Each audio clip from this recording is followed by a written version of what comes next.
السلام فریدہ جی فرمائیے۔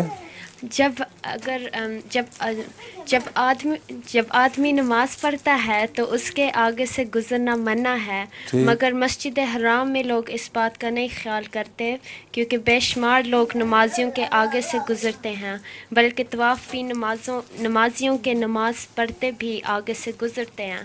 اس کا کیا وجہ ہے؟